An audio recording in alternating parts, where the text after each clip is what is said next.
দেখো, আমি এখন সবকিছু মেনে নিচ্ছি। তুমি যে কথাগুলো বলছো সেগুলো আসলেই সত্যি।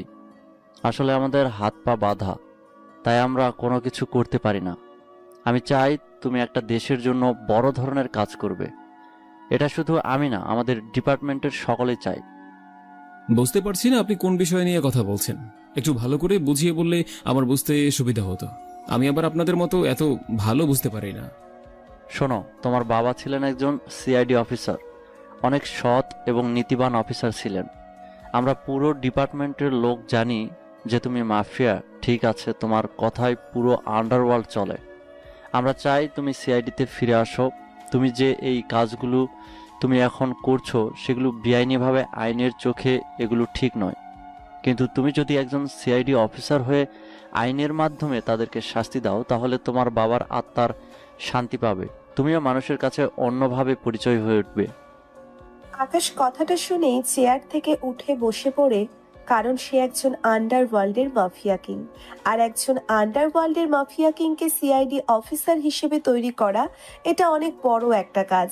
আকাশ কি পারবে এই দায়িত্ব সামলানোর জন্য, সবকিছু ফিরিয়ে দিয়ে আবার নতুন জীবনে ফিরে আসার জন্য?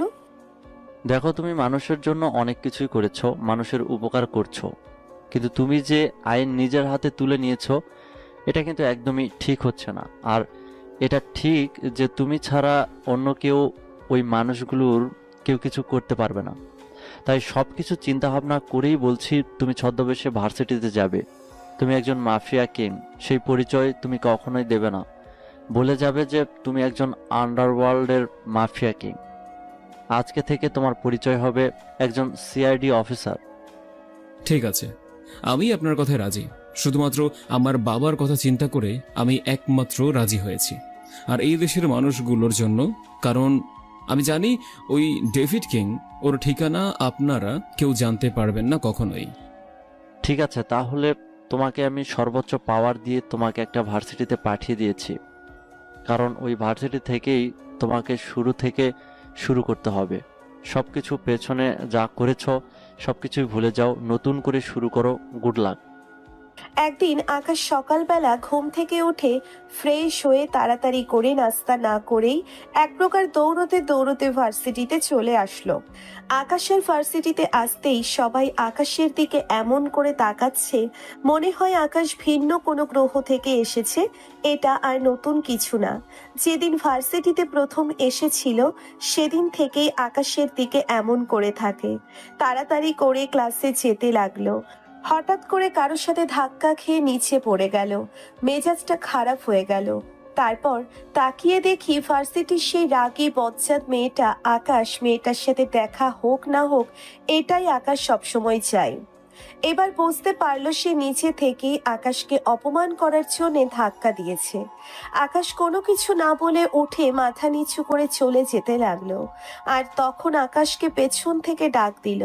বাধ্য হয়ে কাছে গেল। তখন আকাশকে বলতে লাগলো, তোর সাহস তো কম না, তুই আমাকে ধাক্কা দিয়ে চলে যাচ্ছিস। এই খ্যাতের বাচ্চা খ্যাত, এদিকে আয়। তুই আমাকে চিনিস? আমি চাইলে তোকে এখন কি করতে পারি।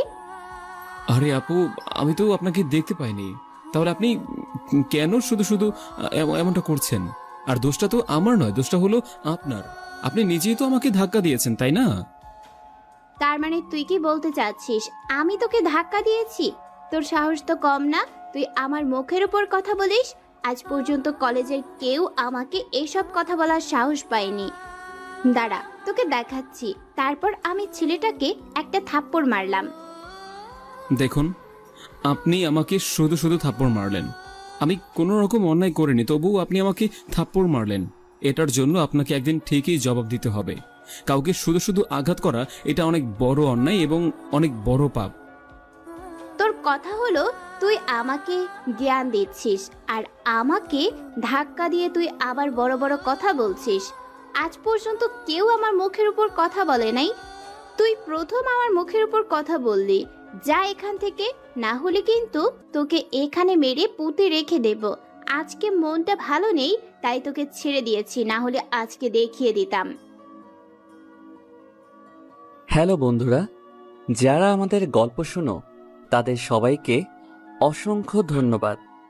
তোমাদের কাছে কোনো এলাকার বড় ভাই তার ছোট বোনের জন্য আর্থিকভাবে কিছু সাহায্য চাচ্ছে। তার বোনের কিডনির সমস্যা। ডক্টর বলছে যে তার কিডনি চেঞ্জ করতে হবে। প্রায় 7 লক্ষ টাকা লাগবে কিডনি চেঞ্জ করতে, তাহলে সেই বোনটি সুস্থ হবে। কিন্তু তারা অনেক গরিব, তাদের পক্ষে এতগুলো টাকা দেওয়া সম্ভব না। তারা দিন আনে দিন খায়, তাদের কোনো জমানো টাকা নেই। তাই আপনারা যদি সাহায্য করেন তাহলে সেই বোনটিকে বাঁচানো সম্ভব হবে। তাই আপনারা প্লিজ যে যা পারেন সাহায্য করেন। বিকাশ, নগদ এবং ইসলামী ব্যাংক নাম্বার ডেসক্রিপশন বক্সে এবং কমেন্টে পিন করে দেওয়া আছে। আর কেউ যদি কোনো প্রকার ডকুমেন্ট দেখতে চান তাহলে আমাকে হোয়াটসঅ্যাপ নাম্বারে মেসেজ দেন।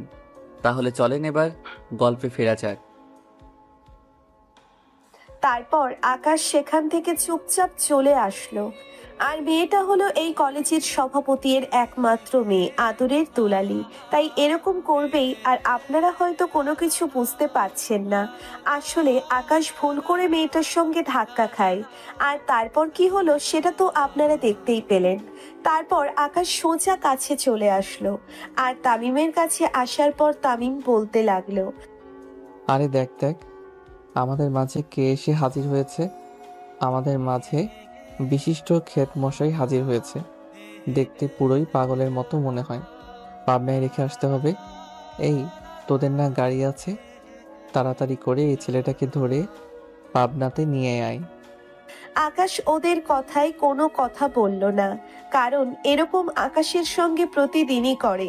তারপরে হঠাৎ করে স্যার চলে আসলো, আর স্যার আসাতে সবাই দাঁড়িয়ে গেল। দাঁড়িয়ে স্যারকে সালাম দিল, আর স্যার সবাইকে ভালো মন্দ জিজ্ঞেস করে বসতে বলল। আর স্যার ক্লাস করাতে লাগলো।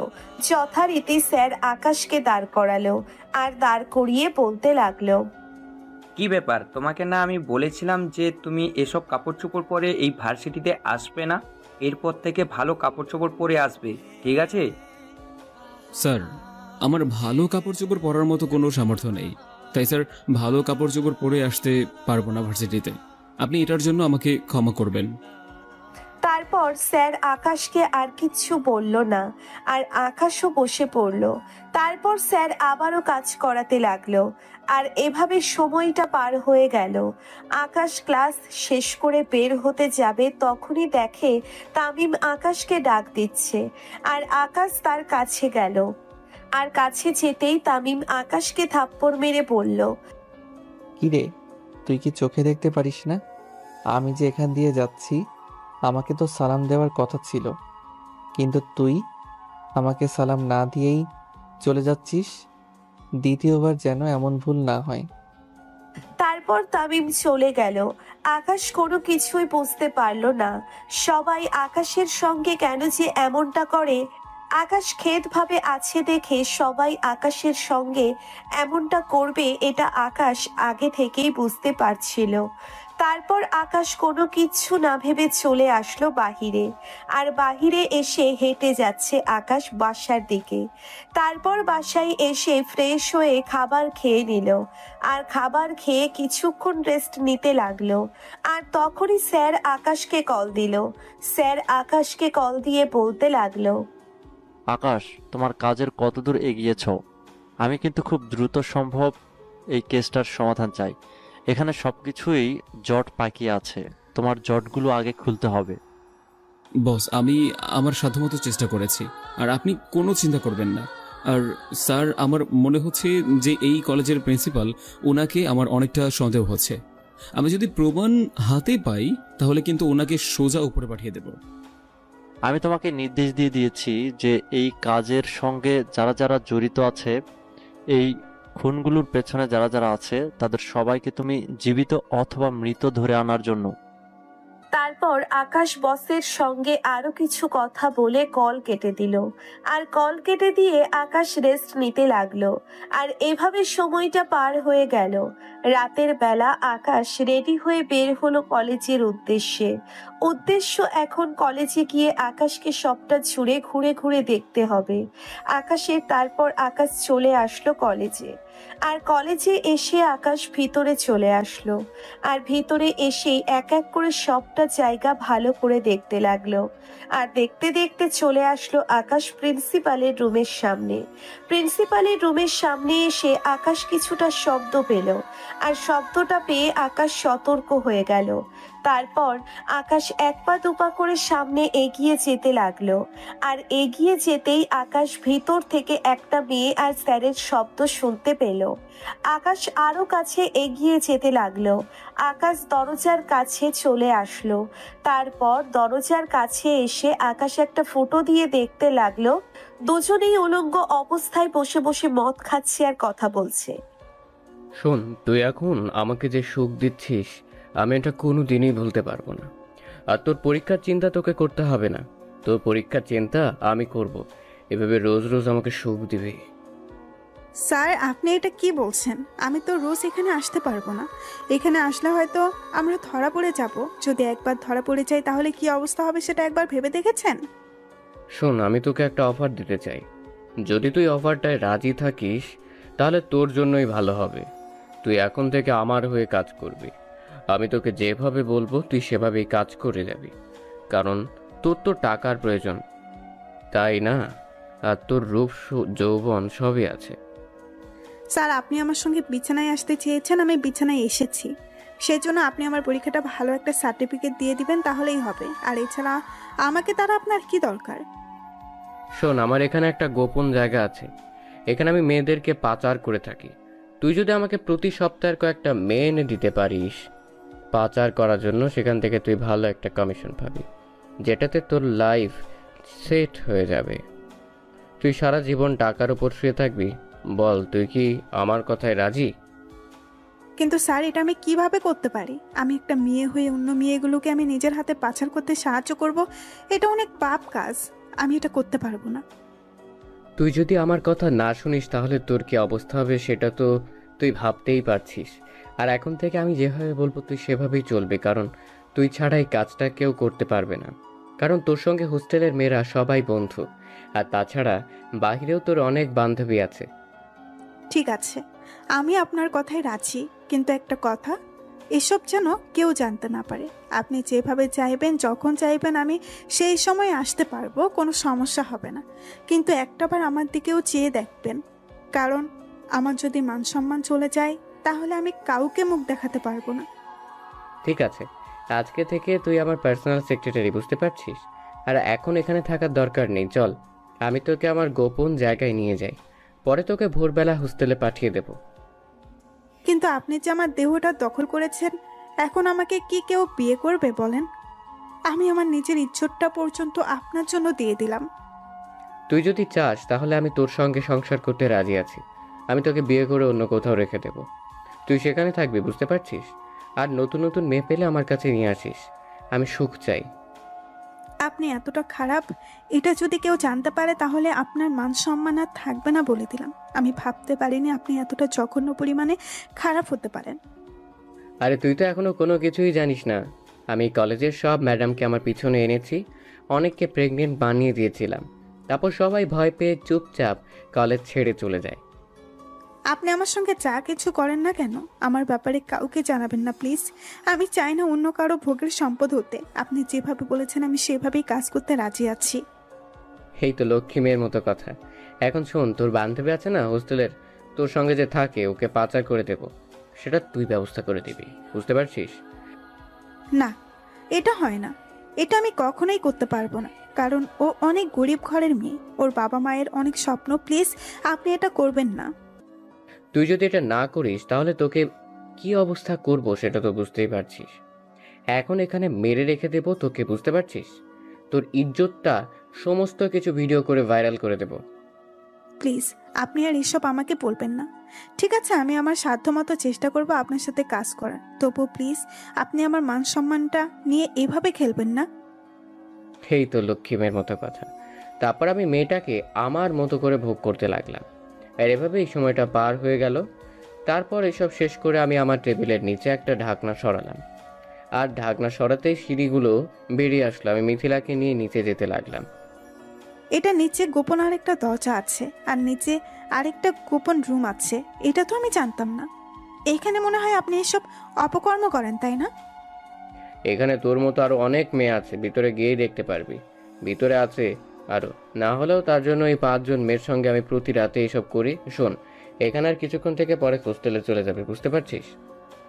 এদিকে আকাশ এসব কথা শুনে অবাক হয়ে গেল, কারণ একজন শিক্ষক তিনি এসব কাজ করছে, এটা এই দেশের শিক্ষকদের জন্য কতটা জঘন্য খারাপ এটা বলে বোঝানো সম্ভব না।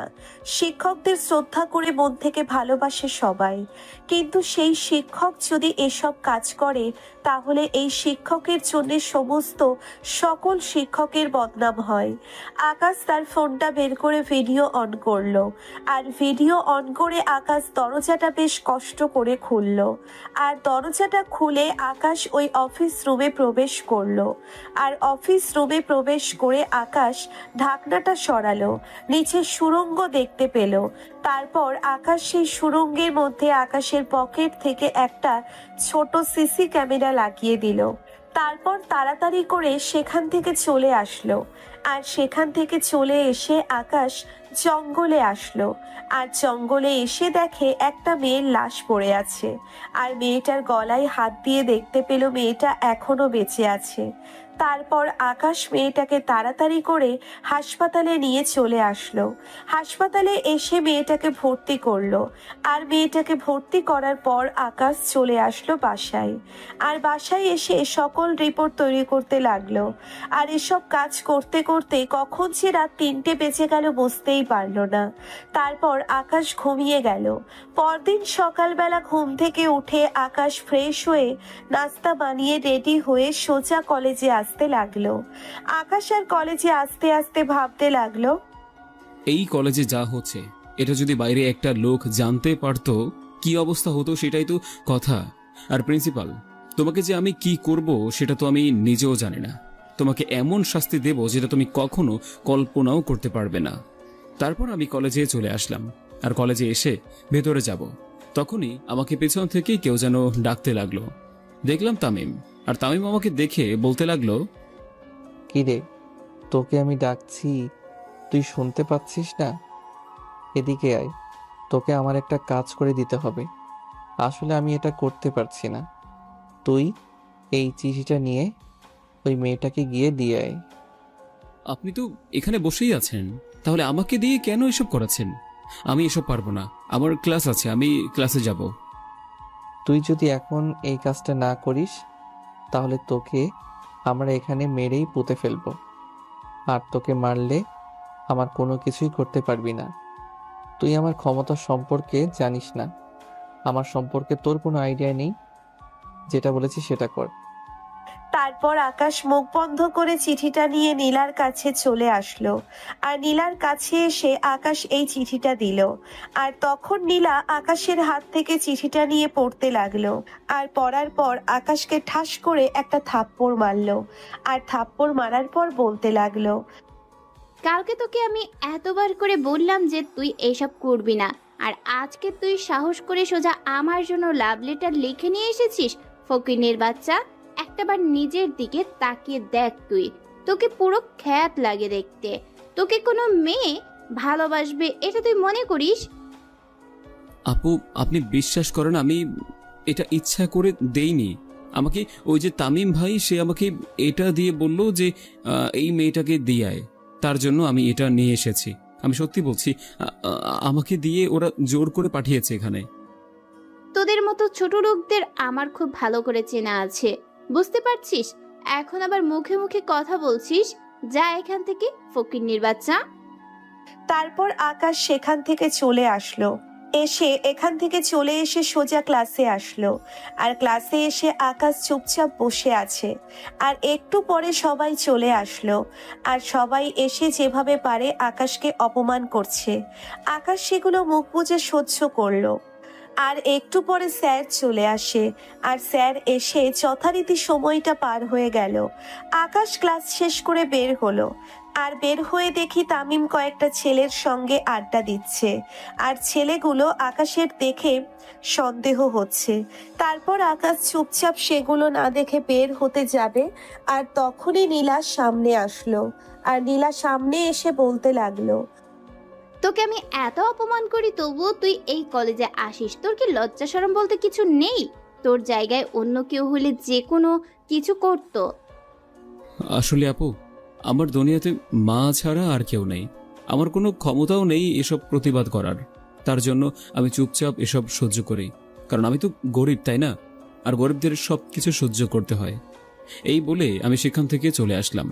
আর সেখান থেকে চলে এসে আমি সোজা বাসায় চলে আসলাম। আর বাসায় আসতেই আমাকে স্যার কল দিল। আর স্যার কল দিতেই আমি কলটা রিসিভ করলাম। আর ওপাশ থেকে স্যার বলতে লাগলো, আকাশ, এভাবে আর কতদিন চলবে?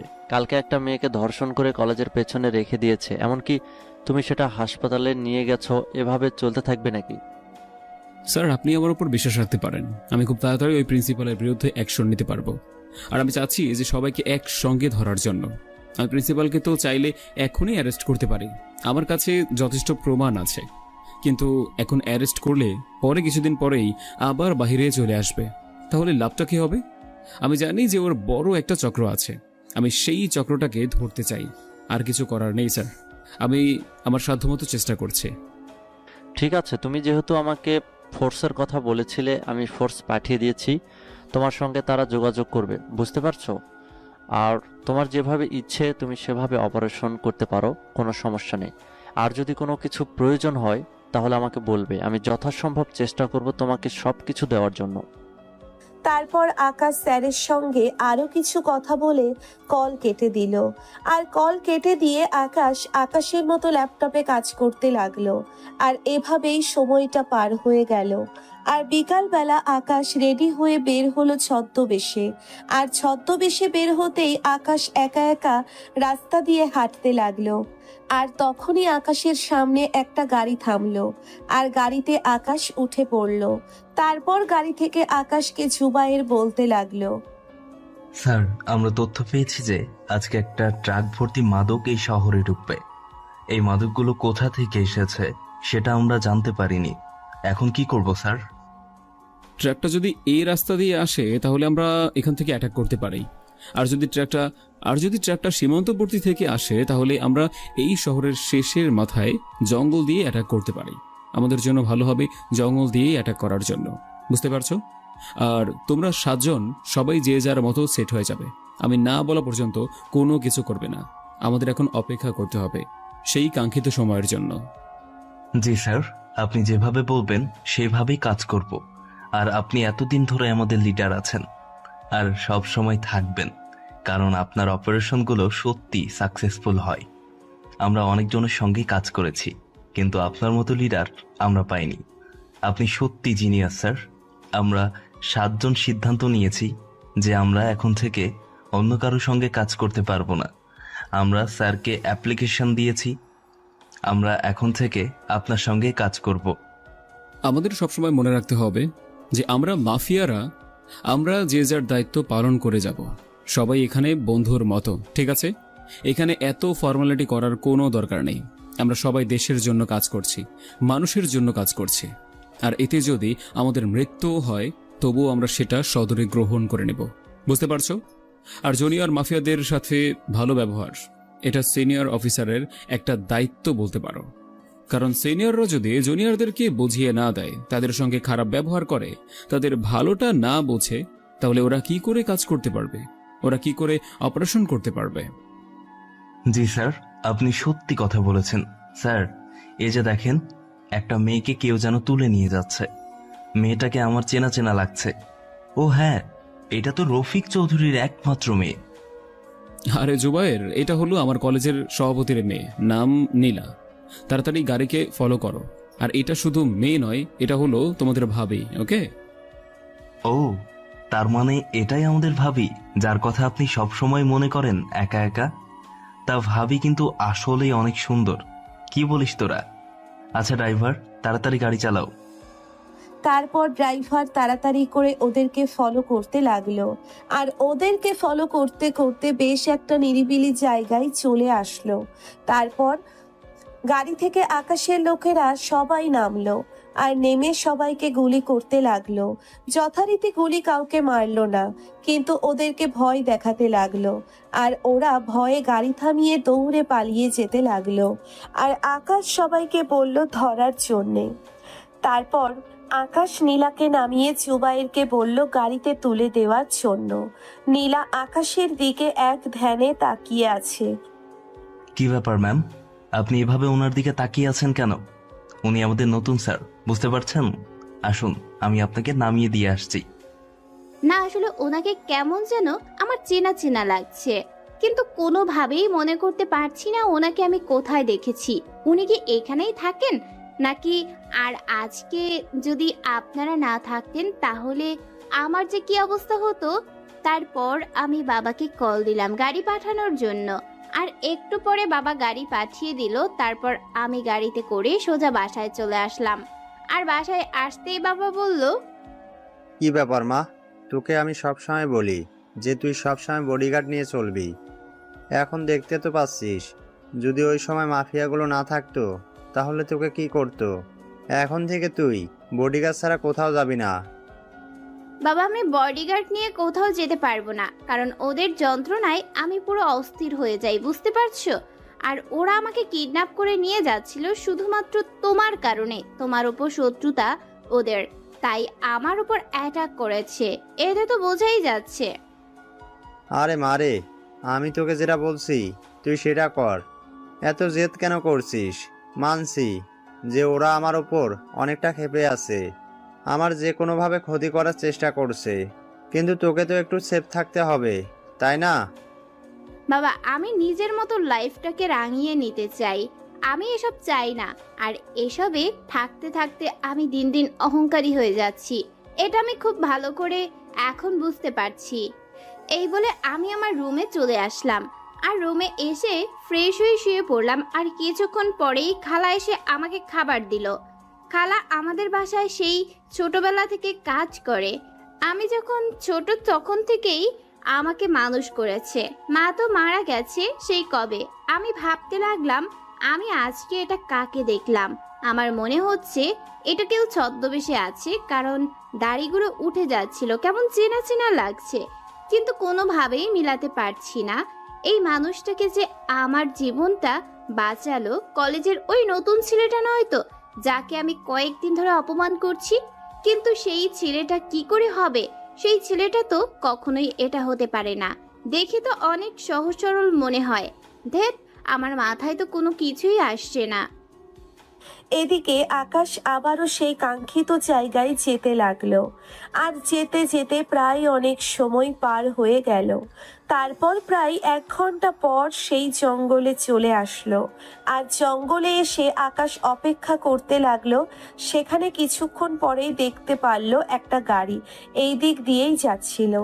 আর হঠাৎ করে থেমে পড়লো। আর সেখান থেকে কিছু লোক নেমে আসলো। আর নেমে কোমর থেকে পিস্তল বের করে চারদিকে দেখতে লাগলো। আর আকাশও লুকিয়ে পড়লো সবাইকে নিয়ে। তারপর হঠাৎ করেই বেশ কিছুক্ষণ পরে একটা ট্রাক আসলো। আর ট্রাকের ড্রাইভার নেমে ওই লোকগুলোর সঙ্গে কথা বলছে। আর এদিকে আকাশ বলল, জুবাইর, তুমি ট্রাকে গিয়ে একটা জিপিএস ট্র্যাকিং সিস্টেম লাগিয়ে দাও। আর এখানে তুমি আর রাফি মিলে উঠে পড়ো, ওকে? আর বাকিটা আমি সামলে নিয়েছি। তারপর আমি সেখান থেকে আমার কৌশল মতো সবাইকে অ্যাটাক করলাম। আর আমার দেখা দেখি ওরাও ফায়ার করতে লাগলো।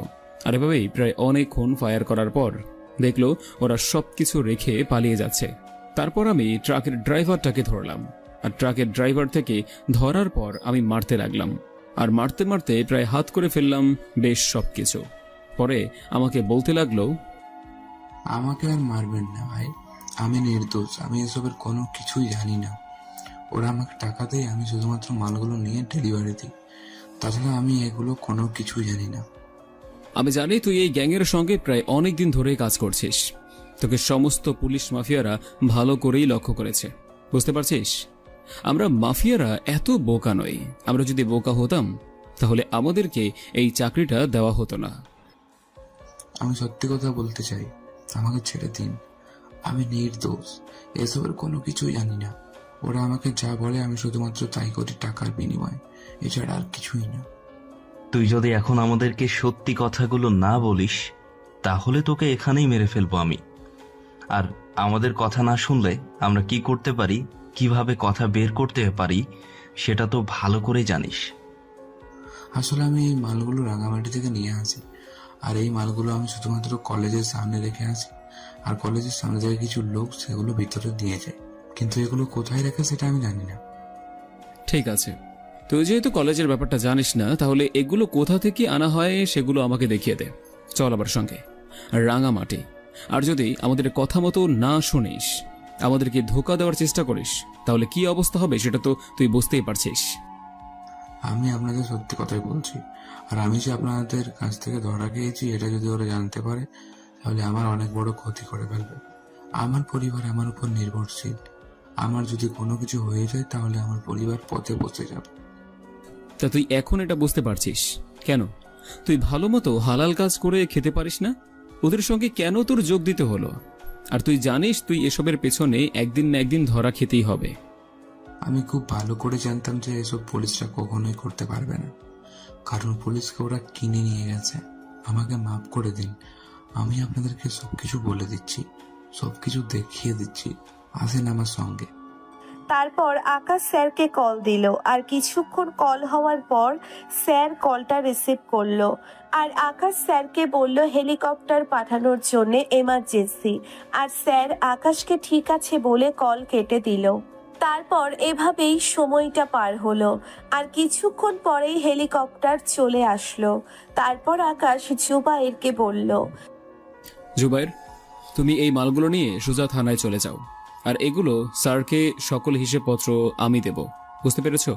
তুমি শুধু এগুলো তোমার আন্ডারে নিয়ে যাও, আর এটা যেন সাংবাদিকরা কোনোভাবেই জানতে না পারে, কারণ সাংবাদিকরা যদি একবার জানতে পারে তাহলে বিষয়টা ছড়াছড়ি হয়ে যাবে, আর ছড়াছড়ি হয়ে গেলে আমার সমস্ত প্ল্যান একদম নষ্ট হয়ে যাবে, ওরাও সতর্ক হয়ে যাবে, বুঝতে পেরেছ? জি স্যার, আমি বুঝতে পেরেছি, আপনি কোনো চিন্তা করবেন না। আমি এগুলো নিয়ে অফিসে যাচ্ছি, আর স্যারকে যা বলার আপনি বলবেন, আমি কোনো কিছু বলবো না। ঠিক আছে, তাহলে তুমি ট্রাক নিয়ে যাও, আর আমি সানি আর রাফিকে নিয়ে যাচ্ছি, ঠিক আছে? রাফি, এটাকে তোলো, আমরা সেখানে তাড়াতাড়ি করে যাব। তারপর জুবাইর চলে গেল, আর আকাশও সবাইকে তুলে নিয়ে রওনা দিল রাঙামাটির উদ্দেশ্যে। রাঙামাটি চলে আসলো প্রায় 1.5 ঘন্টা পরে, আর 1.5 ঘন্টা পরে রাঙামাটি এসে সেই জায়গায় এসে নামলো, আর আকাশ হেঁটে হেঁটেই সামনের দিকে যেতে লাগলো। আর সামনের দিকে যাওয়ার পর হঠাৎ করে একটা সামনে কিছু যেন আকাশ সাবধান হয়ে গেল আর লুকিয়ে পড়লো। আর তখন ড্রাইভার বলতে লাগলো, এই যে সামনে দেখতে পাচ্ছেন একটা গর্ত, এই গর্তের ভিতরে ওরা থাকে, নিচে অনেক বড় গোডাউন আছে, ওখান থেকেই আমাকে সাপ্লাই দেয়, আর আমি গাড়িতে এখানে এসে দাঁড়া করাই, আর এখান থেকে আমি নিয়ে যাই। রাফি, তুমি তাড়াতাড়ি হেলিকপ্টার থেকে ড্রোনটা নিয়ে আসো, আর বেশি দেরি করো না। হ্যাঁ, বেশি দেরি করলে কিন্তু এখানে আমরা নিজেরাই মারা পড়ব। তাড়াতাড়ি। একটু পর রাফি হেলিকপ্টার থেকে ড্রোনটা নিয়ে আসলো, আর আমি ড্রোনটার মাধ্যমে সবকিছু সেট করে ড্রোন দিয়ে সকল কিছু দেখতে লাগলাম, আর দেখে সবকিছু ভিডিও করতে লাগলাম। ভিডিও করে আমি সোজা এসে এই ভিডিওটা রেকর্ড করে আবারও চলে আসলাম, আর রাফিকে বললাম যতদিন পর্যন্ত আমরা এই কেসটা সলভ না হচ্ছে ততদিন পর্যন্ত এটাকে আমাদের কাছে রেখে দিও, বুঝতে পারছো? আর এটা আরো কিছু জানি আবার মনে হচ্ছে। আমি বাসায় গেলাম। তারপর সেখান থেকে চলে আসলো আকাশ হেলিকপ্টারে করে নিজের শহরে, আর আকাশ বাসায় চলে আসলো, আর ওদেরকে পাঠিয়ে দিল আকাশ। আর বাসায় এসে আকাশ যথারীতি রিপোর্ট তৈরি করতে লাগলো, আর তখনই স্যার কল দিল। আকাশ স্যারকে বলতে লাগলো, স্যার, আমরা প্রায় 1 ট্রাক ভর্তি গাঁজা পেয়েছি, আর এইটা প্রতিটা জেলায় জেলায় যাওয়ার কথা ছিল, সেটা আমরা আটকাতে পেরেছি। এখন কথা হচ্ছে স্যার, আমি সেই রাঙামাটি গিয়ে ওই গোডাউনের সকল ভিডিও করেছি, আশপাশের কিভাবে কি পজিশন নেওয়া যাবে সেটা আমি করে নিয়েছি, এখন বাকিটা আপনার ইচ্ছা। তাহলে একটা জিনিস শিওর যে প্রিন্সিপাল দেশের বিভিন্ন স্থানে এই মাদকদ্রব্যগুলো পাঠিয়ে দেয়, তাই তো? এবং প্রিন্সিপালের হয়ে আরও অনেকজন কাজ করে। এখন প্রিন্সিপালের গোডাউন সম্পর্কে কিছু বলো তো, আমি সেই এগুলো কোথায় রাখে আর তার হয়ে কে কে কাজ করে? স্যার, আমার মনে হচ্ছে যে প্রিন্সিপালের হয়ে যারা কাজ করে তাদেরকে না মেরে যদি আমরা এর উপরে কে আছে তাদেরকে খোঁজ করি, তাহলে হয়তো বাকিগুলো এমনিতেই ধরা পড়ে যাবে। আমার আরও ফোর্স লাগবে, প্রতি চেকপোস্টে সেনাবাহিনী নিয়োগ করতে হবে। এখনই যদি সেনাবাহিনী মোতায়েন করি তাহলে ওরা কিছু বুঝে ফেলবে। তাহলে এক কাজ করতে পারি, আমি ছদ্মবেশে সবাইকে পাঠিয়ে দিচ্ছি, ঠিক আছে? ওরা ছদ্মবেশে সবার দিকে খেয়াল রাখতে পারবে। আর ওই কলেজে আরও সিসি ক্যামেরা বাড়িয়ে দাও, কলেজটাই হচ্ছে মেইন সমস্যা। স্যার, আমি প্রিন্সিপালের ব্যাপারে আরও জানতে পেরেছি যে ও মাদকদ্রব্য ছাড়াও আরও নারী পাচারের ক্ষেত্রে এবং ধর্ষণের ক্ষেত্রেও ওর হাত আছে। গ্রামের সাধারণ মেয়েরা, মধ্যবিত্ত যারা আছে, তারা এই কলেজে এসে ভর্তি হয়, আর হোস্টেলে জায়গা নেই। তারপর অসহায়ত্বের সুযোগ নিয়ে প্রিন্সিপাল স্যার এসব করে। আর স্যার, কালকে আমি যে মেয়েটাকে হাসপাতালে নিয়ে গিয়েছিলাম, সেই মেয়েটা এখন আগের চেয়ে সুস্থ আছে। সুতরাং এই মেয়েটার জবানবন্দি নিতে হবে। ঠিক আছে, তাহলে তুমি তোমার মতো কাজ করে যাও, আর যখন যা লাগবে আমাকে বলবে। আমি চাই তুমি এই কেসটা সফল করো, কারণ তুমি ছাড়া এই কেসে কেউ আগাতে পারবে না, আমি এটা ভালো করে জানি। আর তোমাকে কেউ চেনে না, এটা একটা প্লাস পয়েন্ট। স্যার, একটা কথা বলি, আমার কণ্ঠ নকল করে যদি কেউ আপনাকে কোনো ফোন দেয় বা ফোন আসে, তাহলে আপনি কিন্তু কোনোভাবেই কোনো কিছু স্বীকার করবেন না। আর আমিও আপনাকে এখনই কোনো রিপোর্ট দেব না। আর সাংবাদিকদের কোনো কিছু বলবেন না, কারণ ওদেরকে যদি বলা হয় বা ওদেরকে যদি কোনো কিছু সাবধান করা হয়, তাহলে ওরাও কিন্তু সতর্ক হয়ে যাবে। আর ওরা সতর্ক হয়ে গেলে আমি কিন্তু এটা সমাধান করতে পারবো না, অনেক বড় ক্ষতি হয়ে যাবে। তারপর আকাশ স্যারের সঙ্গে আরো কিছু কথা বলে কল কেটে দিল। আর কল কেটে দিয়ে আকাশ আরো কিছুক্ষণ কাজ করে খাবার খেয়ে ঘুমিয়ে গেল। আমি আমার গোডাউনে বসেছিলাম আর সিগারেট খাচ্ছিলাম, আর তখনই বস কল দিল। বসের কল পেয়ে আমি কিছুটা ঘাবড়ে গেলাম আর ভয়ে কলটা রিসিভ করলাম। আর তখন বস বলতে লাগলো, প্রিন্সিপাল, তোমাকে দিয়ে মনে হয় আমার আর কাজ হবে না, কারণ তোমার উপর নির্ভর করে আমি সকল মালগুলো পাঠিয়েছি। এখন সেই মালগুলো কোথায় গিয়েছে, কে কিডন্যাপ করে নিয়ে গেছে, তুমি কোনো তথ্য দিতে পারছো না। বস, আপনি আমাকে প্লিজ এরকম বলবেন না। আমি আমার সাধ্যমতো চেষ্টা করছি। আমি পুলিশের কমিশনারকে কল দিয়েছিলাম, আর কমিশনার বলল পুলিশের কোন লোক এসব করেনি। আরে মূর্খ, পুলিশ তো এটা কখনোই করবে না, কারণ পুলিশকে তো আমি কিনে নিয়েছি। এখন তুমি খুঁজে বের করো যে এটা এখন কোথায় আছে। আর আমার মনে হচ্ছে যে এখানে সেনাবাহিনী লেগে গেছে। বস, আপনি এসব কি বলছেন? সেনাবাহিনী যদি লেগে যায় তাহলে আমাকে ওরা মনে হয় ছেড়ে দেবে না। আমি আপনার কথাই পথে এসেছি, আমি কিন্তু এভাবে নেই। কারণ আপনি যদি কোনো কিছু না করেন তাহলে কিন্তু আমরা সবাই মারা পড়ব। তুমি কোনো চিন্তা করো না, আমি বিষয়টা ভালো করে দেখছি। আর তুমি যদি এটা না বের করতে পারো তাহলে কিন্তু আমার কোটি টাকা লস হয়ে যাবে।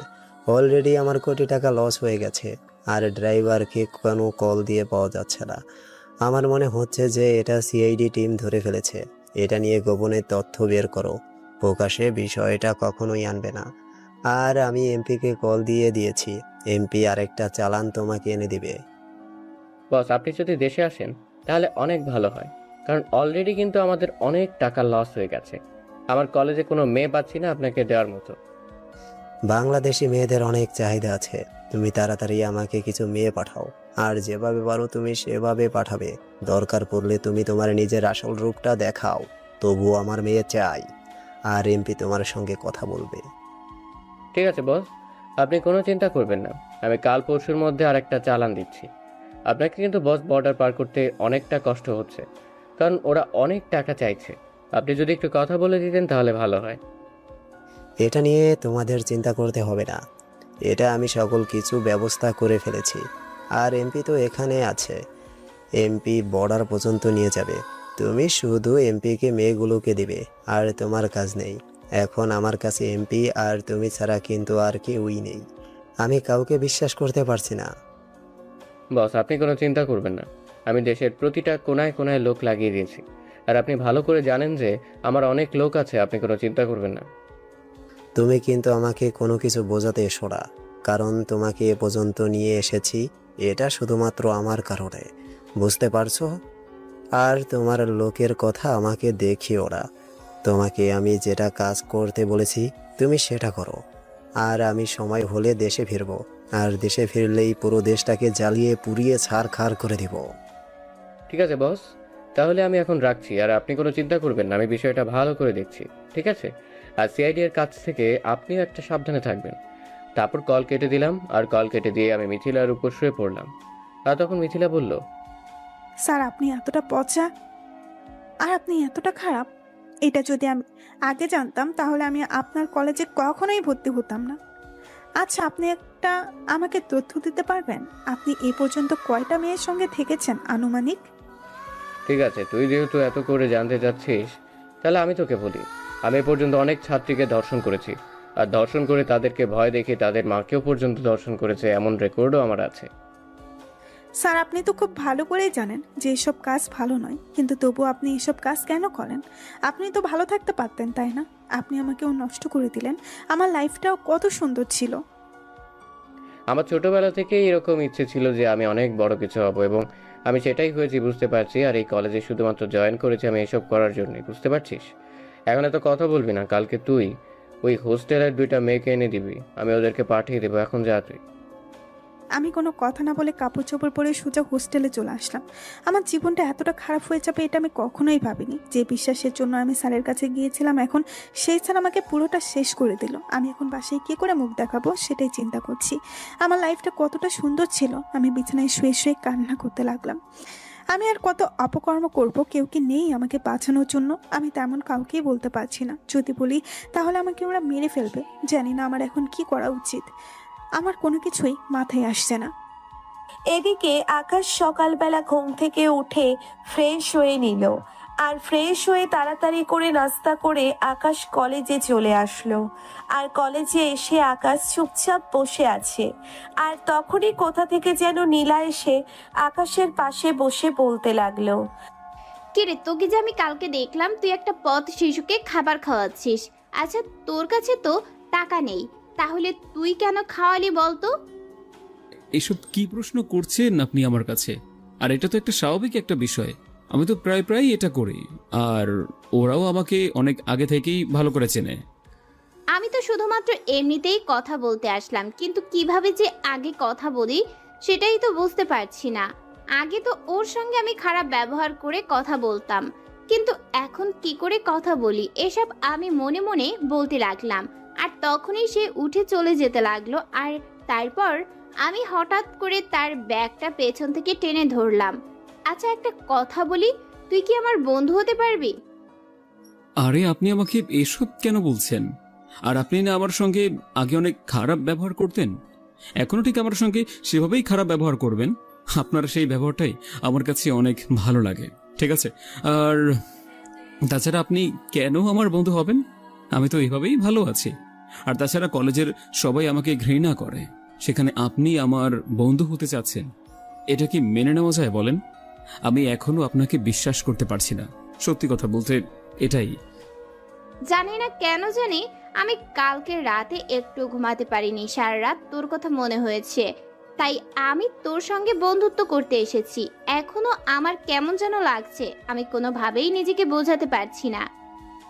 তারপর আকাশ কোনো কথা না বলে চলে আসলো, আর ক্লাসে এসে আকাশ যথারীতি ক্লাস করতে লাগলো। আর আজকে ক্লাসের মধ্যে কেউ আকাশকে অপমান করলো না, কারণ নীলার কারণে। তারপর ক্লাস শেষ করে আকাশ যেই না বের হতে যাবে, তখনই তামিম আকাশের সঙ্গে ইচ্ছে করে একটা ধাক্কা দিল। তারপর আকাশকে একটা থাপ্পড় মারলো, আর থাপ্পড় মারতেই আকাশ কিছুটা দূরে গিয়ে পড়লো। আর তখন নীলা এসে তামিমকে বলতে লাগলো, কিরে, তোর এত বড় সাহস, তুই শাহরিয়ারের গায়ে হাত দিস? আর কখনো যদি তুই ওর গায়ে হাত দিয়েছিস তাহলে কিন্তু তোকে এই কলেজ থেকে বের করে দিব। তুই কিন্তু আমাকে ভালো করেই চিনিস আমি কি করতে পারি আর করতে না পারি। নেক্সট টাইম তুই ওর সাথে কোনো ঝামেলা করবি না, তাহলে কিন্তু তোর জন্য অনেক খারাপ হবে। তুই সামান্য একজন ক্ষেতের জন্য আমার সাথে এরকম ব্যবহার করছিস? আমি না তোর খুব ভালো বন্ধু, তবু তুই আমার সঙ্গে এমন করে কথা বলছিস? তোর কাছ থেকে আমি এটা আশা করতে পারিনি, সত্যি। তুই যেটা আশা করতে পারিসনি এটা আমি জেনে কোনো লাভ নেই। এখন থেকে আমি যেটা বলবো তুই সেটাই করবি। তুই ওর সঙ্গে কোনো প্রকার কোনো ঝামেলা করবি না। আর আমি সবাইকে বলছি, তোমরা যদি কেউ শাহরিয়ারকে অপমান করে কথা বলো তাহলে কিন্তু আমার চেয়েও খারাপ আর কেউ হবে না। ও শুধুমাত্র আমার বন্ধু, ঠিক আছে? তারপর আকাশ সেখানে আর কোনো কথা না বলে চলে আসলো। আর আকাশ তার মতো করে হেঁটে যাচ্ছে। আর তখনই দেখলো একটা শিশু আকাশের দিকে এগিয়ে আসলো। এটাকে আকাশ খুব ভালো করে চেনে। আকাশকে অনেক ভালো করে চেনে, অনেক দিন ধরেই আকাশের সঙ্গে পরিচয়। আর আকাশের কাছে এসে বলতে লাগলো, ভাইয়া, আমি আজ 2 দিন ধরে আপনাকে খুঁজে যাচ্ছি, কিন্তু কোথাও আপনাকে খুঁজে পাচ্ছি না। আজকে আমি আপনাকে খুঁজে পেয়েছি ভাইয়া। আমার মা অনেক অসুস্থ। আমি 2 দিন ধরে কোনো ফুল বিক্রি করতে পারছি না, তার জন্য মায়ের জন্য কোনো ওষুধ নিতে পারতেছি না। আমি পেছন থেকে বলতে লাগলাম, তোমার টাকা আমি দিব, চলো। তোমার মায়ের সকল চিকিৎসার খরচ আমি দিব, চলো আমার সঙ্গে তুমি। আর শাহরিয়ার, তুমি বাসায় চলে যাও, তোমার সঙ্গে আমি পরে কথা বলবো। আর তোমার ফোন নাম্বারটা আমার কাছে দিয়ে যাও। তোমার ফোন নাম্বারটা নেওয়ার জন্য আমি অনেক ট্রাই করেছি। তারপর নীলা এক প্রকার আকাশের কাছ থেকে জোর করে এই নাম্বারটা নিয়ে গেল। আর আকাশ কিছু বলতে পারলো না। তারপর আকাশও চলে আসলো। আর বাসায় এসে আকাশ ফ্রেশ হয়ে খাবার খেয়ে নিল। আর খাবার খেয়ে যথারীতি আকাশ ল্যাপটপে কাজ করতে লাগলো। আর তখনই আননোন নাম্বার থেকে একটা কল আসলো। আর আকাশ কলটা রিসিভ করলো। আর ওপাশ থেকে নীলা বলতে লাগলো, কি ব্যাপার? আমি তোমাকে এতগুলো মেসেজ দিলাম কিন্তু তুমি আমার কোনো মেসেজে রিপ্লাই দিচ্ছ না। শেষ পর্যন্ত আমাকে কল দিতে হলো। আর সামনে তো বাবা ছিল, তার জন্য আমি মেসেজ করছিলাম। আপনি হঠাৎ করে কেন এমন করতেছেন? আমি তো কোনো কিছু বুঝতে পারছি না। আমি তো বলেছি যে আপনার সঙ্গে আমার কখনোই এটা যায় না, তবু আপনি আমার কথা কি বুঝতে পারছেন না? তুমি আজকে বিকালে পার্কে চলে আসবে, তোমার সঙ্গে আমার বেশ কিছু কথা আছে, বিকাল 4টার দিকে, ঠিক আছে? আমি এখন রাখলাম, নদীর পাড়ে গাছের নিচে। এই বলে নীলা কল কেটে দিল। তারপর আকাশ পুরো আবুলের মতো ভাবতে লাগলো। বুঝলো না নীলা হঠাৎ করে আকাশকে এসব কেন করছে। আর মানুষটা একদিন আগেও আকাশের সঙ্গে এতটা খারাপ ব্যবহার করত, আর হঠাৎ করে এই মেয়েটার কি হলো? আকাশের সঙ্গে এত ভালো করে ব্যবহার করছে, আকাশের বন্ধু হতে যাচ্ছে। আর এমন কি কথা আছে যেটার জন্য আকাশকে দেখা করতে বলেছে? তারপর আকাশ এসব ভাবতে লাগলো। আর এসব ভাবতে ভাবতেই বেশ অনেকটা সময় পার হয়ে গেল। তারপর বিকাল 4টার দিকে আকাশ সেই ক্ষেতের মতো রেডি হয়ে পার্কে চলে আসলো। আর পার্কে এসে দেখে মানুষটা শাড়ি পরে দাঁড়িয়ে আছে আর আকাশের জন্য অপেক্ষা করছে। আকাশ কাছে চলে আসলো। আর কাছে এসেই আকাশ চুপচাপ বসলো, বেশ একটু দূরত্ব বজায় রেখে। আর তখন সেও দাঁড়ানো অবস্থায় থেকে আকাশের পাশেই বসলো। তারপর আকাশকে বলতে লাগলো, আমি তোমাকে একটা গল্প বলতে চাই, তুমি আমার একটা গল্প শুনবে? প্লিজ না করো না। শোনো, আমি যখন ইন্টার প্রথম বয়সে পড়ি তখন একটা ছেলেকে আমি দূর থেকে দেখতাম, কখনো সামনাসামনি কথা বলিনি, দূর থেকে দেখতাম আর ভালো লাগতো। কারণ আমিও ছেলেটার সঙ্গে দেখা করতে পারতাম না, কারণ তখন বাবার বডিগার্ড সাথে ছিল, আমাকে কারোর সঙ্গে কথা বলতে দিত না। ছেলেটা সকাল 9টা 10-এ কলেজে যেত আর আমি গাড়ি দিয়ে অন্য কলেজে যেতাম। তবে গাড়ি দিয়ে আমি অনেক দূরে, কলেজ ছিল, তার জন্য একটু সময় লাগতো।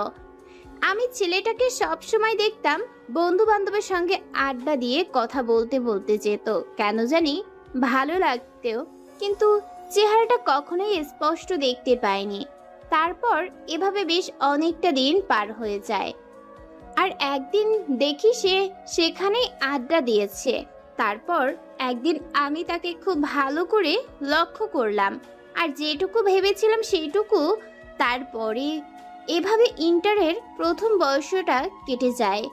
আমার কখনো সাহস হয়নি যে বাবার গাড়ি থেকে নেমে আমি ছেলেটার সঙ্গে কথা বলি। তারপর একদিন হঠাৎ করে বাবা আমাকে বলে যে এই শহরে থাকা যাবে না, আমাকে নিয়ে অন্য শহরে চলে যাবে, এখানে নাকি তার বিজনেসের প্রবলেম হচ্ছে। তারপর কোনো কিছু না ভেবেই সেই দিনই আমরা অন্য কোথাও চলে আসি। আর সেই দিনের পর থেকে আমি ছেলেটাকে আর কখনো দেখতে পারতাম না। ছেলেটার কয়েকটা পিক লুকিয়ে তুলেছিলাম, যদিও স্পষ্ট না, কিন্তু দেখতো তুমি এই ছেলেটাকে চেনো কিনা। তারপর আমি পিক দেখালাম, আর পিকটা দেখে সে আমার দিকে অবাক হয়ে তাকিয়ে রইল। তারপর আমি বললাম, হ্যাঁ তুমি ঠিকই ভেবেছ, এটাই তুমি। আমি তোমাকে প্রতিটা রাতে ভেবেছি, সব সময় ভাবতাম যদি তোমার সঙ্গে আমার একদিন দেখা হয়ে যেত। তারপর তুমি কলেজে জয়েন করলে, আর কলেজে জয়েন করার পর আমি সত্যি অনেক খুশি হয়েছিলাম। সেদিন রাতে আমি একটুও ঘুমাইনি, কিন্তু তোমার সঙ্গে একটু ফাজলামি করার জন্য খুব ইচ্ছা ছিল, কারণ এতদিন আমি কষ্ট পেয়েছি, তার জন্য আমি তোমার সঙ্গে অনেক খারাপ ব্যবহার করি। যাই কিছু করি না কেন, আমার তো খারাপ লাগে, তাই না? তুমি আমাকে চিনেও না চেনার ভান করছো। এটা সত্যিই অদ্ভুত লেগেছে আমার কাছে। একটা মেয়ে কি করে এতটা ভালোবাসতে পারে? কিন্তু আমি যে তোমাকে ভালোবাসতে পারবো না, আমি যে অন্য কাউকে ভালোবাসি। আমার কেন জানি বিশ্বাস হচ্ছে না যে তুমি অন্য কাউকে ভালোবাসো, এটা বিশ্বাস করতে পারছি না। আর তুমি এভাবে ছদ্মবেশে কেন আছো? তুমি তো এভাবে কখনো থাকতে না। আমি কেন এখানে ছদ্মবেশে আছি এটা আমি তোমাকে এখন বলতে পারবো না। তবে এটা ঠিক যে তোমার মতো একটা মেয়ে আমাকে ভালোবাসে, সেটা আমি সত্যি বিশ্বাস করতে পারছি না। কারণ তোমার মতো করে মনে হয় না কোনো মেয়ে আমাকে ভালোবাসবে এভাবে। আমার তো কখনো মনে হয়নি যে আমি তোমাকে আবারও দেখা পাবো, আবারও কখনো কথা বলতে পারবো, কিন্তু আল্লাহ তাআলা হয়তো সেই ইচ্ছাটা করে দিয়েছে। সবাই জানে আমি রাগী বদমেজাজি, কিন্তু আসলে আমি আমার মতো থাকি। তবে যতটুকু অন্যরকম হয়ে গিয়েছিলাম, কিন্তু তুমি এখন আছো, এখন আমি ভালো হয়ে যাব। সত্যি কথা দিচ্ছি, তুমি শুধু আমার হয়ে থেকো। যদি তুমি জানো যে আমি এমন একটা লোক যার 2 সেকেন্ড বেঁচে থাকার কোনো ভরসা নেই, আমাকে যে কোনো সময়ে যে কোনো দিক দিয়ে অ্যাটাক করতে পারে, যদি আমি মারা যাই তাহলে কি করবে তুমি? তোমার সঙ্গে যদি আমার দেখা না হতো, তাহলে আমি মনটাকে একটা না একটা কিছু দিয়ে বোঝাতে পারতাম যে হয়তো আমার ভাগ্যে নেই, তাই তোমার সঙ্গে আমার দেখা হয়নি। কিন্তু এখন তোমার সঙ্গে এতটা সময় পার করার পর, কথা বলার পর, এখন যদি তুমি আমার কাছ থেকে হারিয়ে যাও, তাহলে হয়তো আমি বাঁচতে পারবো না। আমার মৃত্যু ছাড়া আর কোনো পথ নেই। তারপর এভাবে আকাশ নীলার সঙ্গে অনেক কথা বলতে লাগলো, আর এভাবেই সময়টা পার হয়ে গেল। তারপর আকাশ সন্ধ্যাবেলায় দুজনে রিক্সা করে আসছে। তারপর নীলাকে তার বাসার সামনে নামিয়ে দিয়ে আকাশও চলে আসলো বাসায়। আর বাসায় এসে ফ্রেশ হয়ে নাস্তা করে নীলার সঙ্গে কথা বলতে লাগলো। এদিকে আকাশ তার ল্যাপটপে কাজ করতে লাগলো, আর তখনই জুবায়ের আকাশকে কল দিল। আর জুবায়ের কল দেওয়ার পর আকাশকে বলতে লাগলো, স্যার, আমি এইমাত্র খবর পেয়েছি যে কালকে রাত 11টায় ওই মেয়েগুলোকে পাচার করা হবে। আবার এখানে নতুন চালানো এসেছে, আর এখানে এমপি নিজে এটা করেছে। জুবায়ের, আমি নিজেই তোমাকে কল দিতে চাচ্ছিলাম। শোনো, আমি তোমাকে বিভিন্ন জায়গায় ফোর্স পাঠাতে বলেছিলাম, আর এসব গ্যাংয়ের মধ্যে যারা কাজ করে তাদের বড় মালগুলোকে মেরে ফেলবে, আর সবগুলোকে হাজতে নেবে, বুঝতে পেরেছো? তাহলেই মেইন যে মাথাটা আছে সে ঠিকই দেশে ফিরে আসবে। ঠিক আছে স্যার, আমি এখনই সবাইকে পাঠানোর ব্যবস্থা করছি, আর আপনি কোনো চিন্তা করবেন না। আমি সবকিছু রিপোর্ট আমি আপনাকে সঠিক সময় পাঠিয়ে দিব। তারপর আকাশ কল কেটে দিল। আর কল কেটে দেওয়ার পর আকাশ আবারও নীলার সঙ্গে কথা বলতে লাগলো। আর নীলার সঙ্গে কথা বলতে বলতে বেশ অনেকটা সময় পার হয়ে গেল, আর আকাশও ঘুমিয়ে গেল। পরদিন সকালবেলা ঘুম থেকে উঠে আকাশ ফ্রেশ হয়ে নাস্তা করে কলেজে চলে আসলো। আর কলেজে এসে আকাশ আর নীলা এক পাশে বসে গল্প করছিল। আর তখনই সবাই আকাশের দিকেই তাকিয়ে আছে। আর তখনই দেখলাম প্রিন্সিপাল স্যার এই দিক দিয়েই যাচ্ছে। তারা দুজনে দেখে দাঁড়িয়ে সালাম দিল। উনি আকাশকে দেখে ভ্রুকুচকে তাকালো। আকাশ মাথা নিচু করে ফেললো। তারপর স্যার কি যেন ভেবে চলে গেল। স্যার কি বুঝে ফেললো নাকি? আকাশ তো মনে হয় না স্যার এত কিছু বুঝে ফেলবে। তারপর আকাশ আবারও নীলার সঙ্গে গল্প করতে লাগলো, আর নীলা তখন বলতে লাগলো, আচ্ছা তুমি না আমাকে বলেছিলে যে তোমার মা ছাড়া আর কেউ নেই, কিন্তু তুমি আন্টির সঙ্গে আমাকে দেখা করিয়ে দিচ্ছ না কেন? চলো আজকেই আন্টির সঙ্গে দেখা করব, কথা বলবো। আর না হলে তুমি কল দাও, আমি কথা বলি। নীলা, আসলে আমার মা কথা বলতে পারে না। একটা অ্যাক্সিডেন্টে আমার মার কণ্ঠ নিস্তব্ধ হয়ে গিয়েছে। আমার মা সব কিছুই বুঝতে পারে, শুধুমাত্র কথাই বলতে পারে না। এটা আজ থেকে 2 বছর আগে হয়েছে। এখন এভাবেই আছে, মাঝে মধ্যে ভিডিও কলে ইশারায় কথা বলে। ও আচ্ছা, সরি, আসলে আমি বুঝতে পারিনি, প্লিজ ক্ষমা করে দিও। আচ্ছা চলো যাই। আচ্ছা তুমি কিন্তু আমাকে একটা বিষয়ে বললে না, সবকিছু তো বললে, তুমি এখানে ছদ্মবেশে কেন আছো? বললাম না, সময় হলেই এটা বুঝতে পারবে। চলো এখন ক্লাসে যাই। তারপর আকাশও ক্লাসে চলে আসলো, আর ক্লাসে এসে ক্লাস করতে লাগলো। তারপর স্যার হঠাৎ করে বলল কলেজে নাকি অনুষ্ঠান হবে 26শে মার্চ উপলক্ষে, আর সেখানে সবার থাকাটা বাধ্যতামূলক। আকাশও একটা প্ল্যান ভাবলো, কারণ এই 26শে মার্চে এই স্যারের আসল রূপটা সবাইকে দেখাবে। এর আগে আকাশকে সকল প্রস্তুতি নিতে হবে। এসব ভাবতেই সময়টা কেটে যায়। তামিম ক্লাস থেকে বেরিয়ে সোজা প্রিন্সিপালের রুমে চলে গেল, আর প্রিন্সিপালের রুমে এসে আকাশ যথারীতি স্যারকে সালাম দিয়ে দরজাটা লক করে দিল। আর তখন প্রিন্সিপাল তামিমকে বলতে লাগলো, কি ব্যাপার, তুই আমার রুমে এসেছিস? আমি না তোকে বলেছি তুই আমার যখন তখন রুমে আসবি না? তবুও কেন এসেছিস? তোকে সময় করলে আমি নিজেই ডাকবো। আমার একটা কথা আছে। আমি নীলাকে আমার বিছানায় নিয়ে যেতে চাই, আর নীলাকে বিছানায় নিয়ে গিয়ে নীলাকে পাচার করে দিতে চাই। এখন আপনি কি বলেন? এটা কখনোই সম্ভব না, কারণ রফিক সাহেব নিজে আমাদের সঙ্গে কাজ করে। রফিক সাহেব যদি জানতে পারে তাহলে আমি কিন্তু অনেক বড় সমস্যা হতে পারে, কারণ তিনি নিজেই এমপি। তাহলে চলেন দুজনে মিলে শেষ করে দেই, তাহলেই তো হয়। আর এমপি সাহেব তো জানতেও পারবে না যে আমরা এটা করেছি। এই বিষয়ে আমরা ভুলভাল বুঝিয়ে দিব। রফিক, তোর যদি কোনো সমস্যা না থাকে তাহলে তুই চেষ্টা করে দেখতে পারিস। আমি এটা কখনোই পারবো না। যদি তুই এটা পারিস তাহলে আমাকে বলবি, কিন্তু ধরা খেলে কিন্তু আমি এটার মধ্যে নাই। ঠিক আছে, আজকে রাতে একটা চালান তো এমপি সাহেব আমাদেরকে বলেছে দিবে। তাহলে তো ভালোই হবে, তাই না? এই চালানটা যদি দিতে পারে তাহলে আমাদের কোটি টাকা লাভ হয়ে যাবে। হ্যাঁ, আজকে রাতে 11টায় সকল লোকজন নিয়ে সেখানে রেডি থাকবি। আমি সময় সুযোগ হয়ে সেখানে আসবো, বুঝতে পারছিস? আর এমন সেফটি দিবি যেন সিআইডি টিম কেন, এর চেয়ে বেশি কিছু যদি আসে তাহলে যেন আমরা প্রতিহত করতে পারি, বুঝতে পারছিস? আর কাজটা খুব দ্রুত সঙ্গে করবি। ঠিক আছে, তাহলে আমি এখন গেলাম। আর আজকে একটাকে আমাকে পাঠিয়ে দিয়েন। আর মিথিলাকে আমারও পছন্দ হয়েছে, মিথিলাকে আমার কাছে পাঠিয়ে দিয়েন। তুই দিন দিন কতটা খারাপ হয়ে যাচ্ছিস সেটাই তো বুঝতে পারছিস না। সময় হলে তুই আমার গোপন জায়গায় চলে যাস, বুঝতে পারছিস? আর কোশ্চেন কালেও যদি কখনো ধরা পড়ে যায় তাহলে এটা প্রকাশ করবি না। তারপর আমি চলে আসলাম, আর আমি পকেট থেকে আমার ড্রাগসের প্যাকেটটা রনিকে দিলাম। আর রনি সেটা নিয়ে আমাকে কিছু টাকা দিল আর চলে গেল।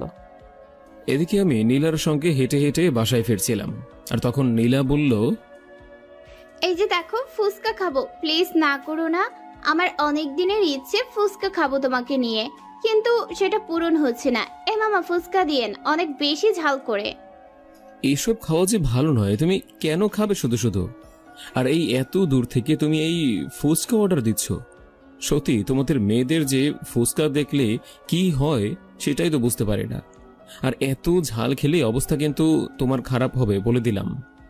প্লিজ না করো না, আমি কিন্তু ফুচকা খাবো এবং তুমিও খাবে, আর অনেক ঝাল দিয়ে খাবো। ঝাল ছাড়া মজা লাগে না, বুঝতে পারছো? তুমি তো ঝাল খেতে পারো না, তাহলে বিয়ের পর না হয় তোমাকে ঝাল খাওয়া শেখাবো। তারপর আর কি করার, তারপর নীলার সঙ্গে গিয়ে ফুচকা খেতে লাগলাম। আর 2টা ফুচকা খেয়েই আমার কান দিয়ে মনে হয় ধোঁয়া বের হচ্ছে। আর নীলার দিকে তাকিয়ে দেখি নীলার কোনো রকম কিছুই মনে হচ্ছে না, আমার ঠোঁট লাল হয়ে আছে। আর তখন নীলা আমাকে দুষ্টুমি করে বলল, কি ব্যাপার মহারাজ, আপনার দেখি অবস্থা খারাপ, তা মিষ্টি দিতে হবে নাকি? আপনাকে আমি তো মিষ্টি দেওয়ার জন্যই বসে আছি। থাক, আমার মিষ্টির দরকার নেই, আমি এভাবেই ভালো আছি। তুমি কি এগুলো খাবে নাকি? তাড়াতাড়ি চলো, আমি বাসায় যাব। আবার এখানে থাকলে আমি নিশ্চিত মাথা ঘুরে পড়ে যাব। তখনই নীলা উঠে এসে আমার ঠোঁটের মধ্যে আলতো করে একটা চুমু দিল। আমি লজ্জায় সেখান থেকে উঠে বিলটা দিয়ে তাড়াতাড়ি করে চলে আসলাম। আর আমার পেছন পেছন নীলাও দৌড়াতে দৌড়াতে আসলো। আর দৌড়াতে দৌড়াতে এসে আমাকে বলতে লাগলো, এত লজ্জা পেলে কি হয় নাকি? আচ্ছা তুমি আমাকে বলো তো, তুমি কেন এই দেশে এই কলেজে আছো? আমি তো কোনো কিছুই বুঝতে পারছি না। আর স্যারই বা তোমার দিকে এমন ভাবে তাকিয়ে আছে কেন? আমি তোমাকে বলেছি তো, আমি এখন তোমাকে কোনো কিছুই বলতে পারবো না। যদি এখন আমি তোমাকে বলতাম তাহলে তো অনেক আগেই সেটা বলতে পারতাম, তাই না? আমি বলেছি যে সময় হলে তুমি ঠিকই যে আমার পরিচয়টা জানতে পারবে। তবে একটা কথা, তোমার বাবা কি সব বিজনেস করে সেটা কি তুমি জানো? না বাবা কি সব বিজনেস করে সেটা তো আমি জানি না। বাবাও আমাকে কখনোই বলেনি যে আমি এই বিজনেস করি। কিন্তু কেন তুমি এসব প্রশ্ন করছো? তোমাকে যেহেতু তোমার বাবা নিজে থেকে কোনো কিছুই বলেনি, তাহলে তুমি আর কোনো কিছু জিজ্ঞেস করো না। তবে তুমি একটা জিনিস জেনে রাখো যে তোমার বাবা অনেক খারাপ কাজ করে আসছে বেশ অনেক দিন ধরে। তোমার বাবার যদি কোনো কিছু হয়, আমি বলতে চাচ্ছি তোমার বাবা অনেক বড় সমস্যায় পড়বে। কিন্তু যদি সবকিছু আদালতের কাছে স্বীকার করে তাহলে তো ভালো, আর স্বীকার না করলে তাহলে এমনকি ফাঁসিও হতে পারে।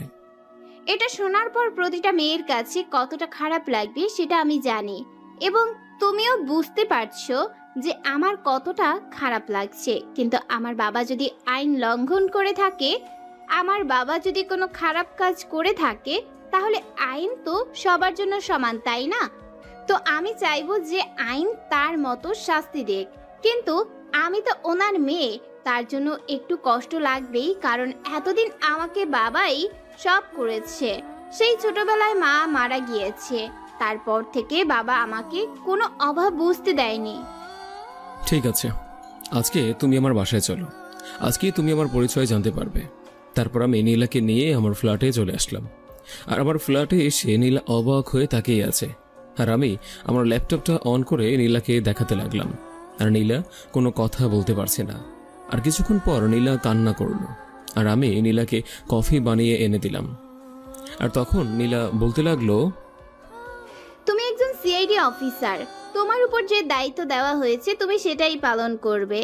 এটা ছাড়া আমার আর কোনো কিছু বলার নেই। আর আমার বাবা যেসব অপকর্ম করছে সেটা আমার এখন নিজেই ঘৃণা হচ্ছে, কারণ আমার মতো একটা মেয়ে থাকতে উনি আমার বয়সী মেয়েদেরকে যে বিদেশে পাচার করছে, এটা কতটা নির্মম একটা কাজ এটা তো আমি বুঝতে পারছি। এছাড়া মাদক দ্রব্য এসবের পেছনেও আমার বাবার হাত রয়েছে। আমার বাবার বিরুদ্ধে যে সকল প্রমাণ জোগাড় করা হয়েছে এগুলো আসলেই সত্যি। তোমার দায়িত্ব তুমি পালন করে যাবে, এটা নিয়ে আমি কোনোদিন তোমার সঙ্গে কথা বলবো না। ঠিক, আমি এমনটাই তোমার কাছ থেকে শুনতে চেয়েছিলাম। তুমি আমার ভালোবাসার পাওয়ার যোগ্য, কারণ তুমি যদি আমাকে অন্য কিছু বলতে তাহলে আমি তোমাকে কখনো ভালোবাসতাম না। তোমার এই কথাটা শোনার পর তোমার প্রতি আমার শ্রদ্ধাবোধ বেড়ে গিয়েছে, এটা একদম 100% বুঝতে পারছো। আর আমি যে সিআইডি অফিসার এটা তুমি কলেজে কখনোই প্রকাশ করবে না, ওকে? ঠিক আছে, আমি না হয় প্রকাশ করব না, কিন্তু তোমার যদি কোনো বিপদ হয় তখন কি করবে? ওরা কি তোমাকে ছেড়ে দেবে ভেবেছো? ওরাও যদি তোমার পরিচয় একটা বার জানতে পারে তাহলে কিন্তু তোমাকে মেরে ফেলবে, কারণ ওদের হাত অনেক শক্তিশালী। তারপর আমি নীলাকে আলতো করে জড়িয়ে ধরে তার কপালে একটা চুমু দিলাম। আর তুমি যদি আমার পাশে থাকো তাহলে আমি সব কিছু সহ্য করতে পারবো, বুঝতে পেরেছো? আর তোমাকে আমি একটা জায়গায় পাঠিয়ে দেব, নাহলে তুমি এখানে থাকলে তোমাকে ওরা কিডন্যাপ করে নিয়ে যেতে পারে।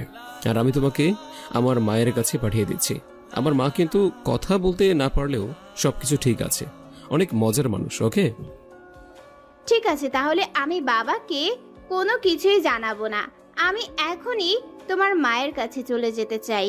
আর আমি চাই না যে আমার কারণে তোমার কোনো সমস্যা হোক। আজ থেকে আমি আর কখনো বাবার পরিচয় দিব না। আমার ভাবতেও ঘৃণা হচ্ছে আমার বাবা এতটা নিচের মনের মানুষ। সত্যি তুমি যদি আমাকে না বলতে তাহলে আমি কখনোই জানতেই পারতাম না। তারপর আকাশ নীলাকে আকাশের মায়ের কাছে পাঠিয়ে দিল। আর এদিকে বেশ দেখতে দেখতে কয়েকটা দিন পার হয়ে গেল। আর একে একে ওদের সকল কার্যকলাপ আকাশ বন্ধ করে দিল। আর ওদের মাথা খারাপ দিয়ে উঠল। আর দেখতে দেখতে সেই 26শে মার্চ চলে আসলো। আজকে কলেজে অনুষ্ঠান, আর আকাশ খবর পেয়েছে ওদের বস বাংলাদেশে ফিরে এসেছে। সেই অনুষ্ঠানে প্রধান অতিথি হলো তাদেরই বস। এটা হয়তো সবাই জানে না, কারণ সবাই ওনাকে ভালো নামে চেনে। উনি একজন বিশিষ্ট ব্যবসায়ী। আকাশ সকালবেলা ঘুম থেকে উঠে তাড়াতাড়ি করে রেডি হয়ে নিল। আর রেডি হয়ে সোজা সে অনুষ্ঠানে চলে আসলো। আর অনুষ্ঠানে এসে আকাশ বসে আছে। একে একে সবাই পারফর্ম করে যাচ্ছে। আকাশ মাইক্রোফোনে সবাইকে বলতে লাগলো, তোমরা মঞ্চের নিচে যেভাবে আছো তোমরা সেভাবেই থাকবে। আমি না বলা পর্যন্ত তোমরা কোনো অ্যাটাক করবে না। আর প্রিন্সিপালকে ওই বসের সঙ্গে যে বসে আছে এই দুজনকে আমি দেখব, তোমরা বাকি লোকগুলোকে দেখবে, ঠিক আছে? আমার কথা ছাড়া কোনো কিছু করবে না, কারণ একটা ভুল হলেই কিন্তু ওরা পালিয়ে যেতে পারে। তারপর আকাশ সেই কাঙ্ক্ষিত সময়ের জন্য অপেক্ষা করলো। আর অপেক্ষা করতে করতে সেই সময়টা চলে আসলো। আর আকাশ সবাইকে ফায়ার করতে বলল। আর যথারীতি সবাই ফায়ার করতে লাগলো। আর আকাশ গিয়ে প্রিন্সিপাল আর সেই বসটাকে মারতে লাগলো। ওরাও আকাশকে মারতে লাগলো। সবাই যে যার মতো ছুটোছুটি করতে লাগলো। আকাশ সবাইকে কলেজের গেট বন্ধ করে দেওয়ার জন্যে বলল, যেন কেউ বের হতে না পারে। তারপর আকাশ ফায়ার করতে করতে প্রিন্সিপালের পায়ে গুলি করলো। আর সঙ্গে সঙ্গে প্রিন্সিপাল পড়ে গেল। আর আকাশ সেই বসকে একটা হাতে গুলি করলো। আর যথারীতি আকাশ তার কোমর থেকে হ্যান্ডকাপ বের করে অ্যারেস্ট করলো। তারপর আকাশ জুবাইরকে বলল সবাইকে একসঙ্গে মাঠে আনার জন্য। আর আকাশ স্টেজে উঠলো, সঙ্গে তার টিম আছে। আকাশ বলতে লাগলো, আপনারা শান্ত হন, আমরা সিআইডি থেকে এসেছি। ওনারা ছদ্মবেশে দেশের মধ্যে নারী পাচার, মাদকদ্রব্য এসব নানা অপকর্মে লিপ্ত ছিল। এতদিন মুখোশ পড়েছিল। আজকে আমরা এসে সেই লোকগুলোকে ধরতে পেরেছি।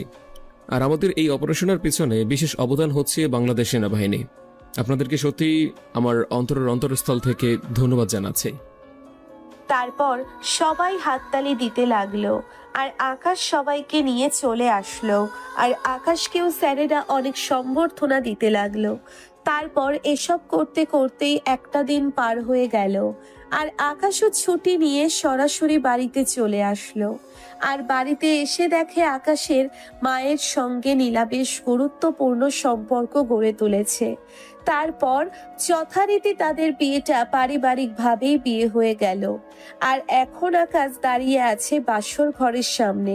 তারপর কোনো কিছু না বলে আকাশ বাসর ঘরে প্রবেশ করলো। আর গিয়ে দেখে নীলা ঘোমটা দিয়ে বসে আছে। আকাশ যেতেই আকাশকে সালাম করলো। আর আকাশ নীলাকে বুকে জড়িয়ে ধরলো।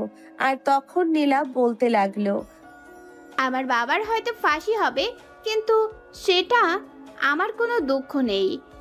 ওনার সাজা উনি পেয়েছে। তোমার কাছে শুধু আমি একটাই চাইবো, তুমি ছাড়া আমার জীবনে আর কেউ নেই। আমার জীবনের কোনো লক্ষ্য নেই। আমি সব সময় তোমার সাথে থাকতে চাই। প্লিজ, আমি যাই কিছু করি না কেন তুমি তোমার কাছে রেখে দিও। যদি কখনো আমি ভুল করি তাহলে আমাকে শাসন করো, কিন্তু কখনো ভালোবাসাটা আমার কাছ থেকে কেড়ে নিও না। না, তোমার কাছ থেকে কখনোই আমি ভালোবাসাটা কেড়ে নেব না। তোমাকে সব সময় আমি আমার বুকের মাঝে আগলে রাখবো। তা এখন কি আপনাকে নিয়ে অন্য জগতে যাওয়া যায়? আমি কি অন্য জগতে যাওয়ার জন্য না করেছি, নাকি আপনার যেটা ইচ্ছা আপনি সেটাই করতে পারেন? কারণ